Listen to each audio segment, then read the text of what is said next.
Hello everyone. सो आप में से बहुत सारे लोगों ने या उनकी फैमिलीज़ ने एक बहुत बड़ा इशू कभी ना कभी फेस ज़रूर किया होगा।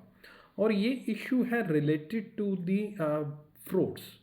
आपके बैंक अकाउंट से रिलेटेड बहुत सारे फ्रॉड्स हो जाते हैं। तो उसी को ध्यान में रखते हुए रिजर्व बैंक ऑफ इंडिया की तरफ से एक नोटिफिकेशन जारी किया गया है। और इस नोटिफिकेशन में उन्होंने साइबर क्राइम से जुड़ी हुई चीज़ें जो हैं उसके बारे में लोगों को अवेयर करने की कोशिश की है।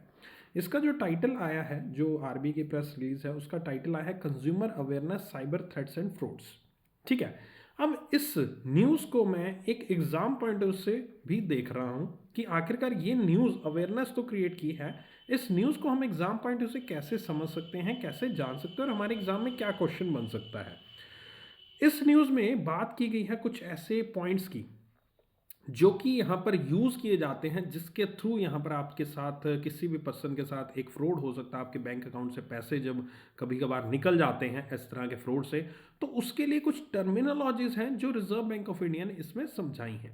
और उसमें से दो टर्मिनोलॉजीज जो हैं, और इवन ये जो मैं चीज़ बताने वाला हूँ, ये ऑलरेडी एग्जाम में इनमें से एक टर्म आ भी चुकी है, पूछ भी चुके हैं उसका मतलब। और ये जो दो टर्म मैं समझाने वाला हूँ इस वीडियो में, उसका पहले का नाम है विशिंग और दूसरे का नाम है फिशिंग। फिशिंग तो आपने पहले बहुत बार सुना होगा, उम्मीद कर दो विशिंग भी सुना हो। एक बार रिवाइज कर लेते हैं, इन्हीं दो टर्म से बात करेंगे। विशिंग का मतलब होता है कि इन केस अगर आपके पास कोई कॉल आता है आपके पास कोई अनवांटेड कॉल आ रहा है और वो ये कह रहा है कि आपके बैंक अकाउंट का हमने एटीएम कार्ड ब्लॉक हो गया है, आपके अकाउंट पे आपके फ़ोन नंबर पे एक ओटीपी आएगा, वो ओटीपी बताइएगा, या आपके एटीएम का पिन बताइए, कुछ इस तरह के आपके कॉल्स आते हैं। या आपको कहा जाता है कि आपके बैंक अकाउंट की डिटेल्स दे दीजिए, आप इतने लॉटरी जीत चुके हैं। तो अगर किसी भी तरह का कॉल आ रहा है आपके पास, अनऑथराइज कॉल आ रहा है, कोई पर्सन कह रहा है कि मैं बैंक से बोल रहा हूँ, इस तरह की कॉल, तो उस टर्म को हम डिफाइन करते हैं विशिंग से। याद रखिएगा, एग्जाम में पूछ सकते हैं what do you mean by wishing, और नीचे ऑप्शंस देंगे, उनमें से आपको सही पे क्लिक करना होगा। विशिंग, ठीक है, मैंने बता दिया। फिशिंग, फिशिंग होता है आपका ईमेल्स। आपके पास इस तरह की ईमेल्स आती है, आपके पास कुछ ऐसे मैसेजेस आते हैं जिसमें लिंक्स होते हैं। आप उनको लिंक को क्लिक करके आप कहीं पर अपने बैंक अकाउंट की डिटेल पहुंच जाती है, आपके मोबाइल की डिटेल, या फिर आपके कुछ इस तरह के कॉन्फिडेंशियल चीज़ें उन तक पहुंच जाती हैं। आपके मोबाइल को वो हैक कर लेते हैं, या आपके बैंक अकाउंट को हैक कर लिया जाता है किसी तरह से, लिंक्स को आप क्लिक करते हैं। तो ये सब चीज़ें आपकी आती हैं अंडर दी फिशिंग। ओके, सो यहाँ पर दो टर्म्स बताई, एक तो बताई विशिंग और दूसरी बताई मैंने यहाँ पर फिशिंग। और आपसे दोनों में इसी तरह से बात की जाती है कि वो बैंक से बोल रहे हैं या बैंक के पास, बैंक से आपके पास मेल आया है या मैसेज आया है। ठीक है, तो ये दो टर्म्स यहाँ पर बात की। इसके अलावा भी रिजर्व बैंक ऑफ इंडिया ने यहाँ पर अपनी प्रेस रिलीज में एक रिमोट एक्सेस वर्ड को भी यूज किया।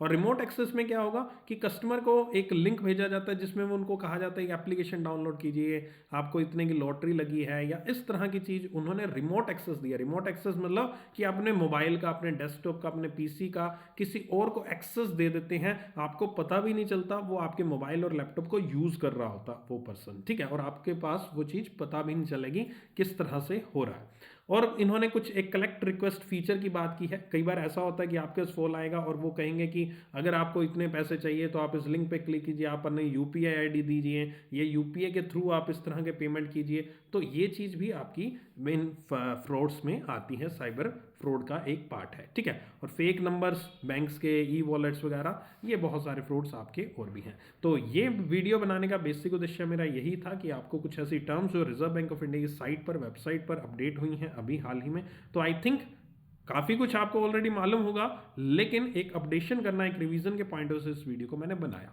इसी तरह से मेरे साथ बने रहिए, डेली मुझे सुनते रहिए, और ध्यान रखिएगा डेली बैंकिंग अवेयरनेस की क्लास जो है, जो मेरी बैंकिंग अवेयरनेस का नया कोर्स आने वाला था, वो पहले मैंने कहा था 2 फरवरी से आएगा, उसका डेट मैंने चेंज कर दी है। वो कोर्स अब 7 फरवरी से स्टार्ट हो रहा है, तो ये प्लीज़ नोट कर लीजिएगा। नीचे डिस्क्रिप्शन में लिंक है, आप अनअकैडमी प्लस को ज्वाइन कर सकते हैं। डिस्क्रिप्शन में क्लिक करके आप एनरोल कर लीजिएगा अनअकैडमी प्लस को। मेरे साथ बहुत सारे इंडिया के टॉप एजुकेटर्स आपको वहाँ पर पढ़ा रहे हैं और आपकी तैयारी को और बढ़िया तरीके से करवाएंगे। ठीक है, जुड़े रहिए, बने रहिए, टेक केयर।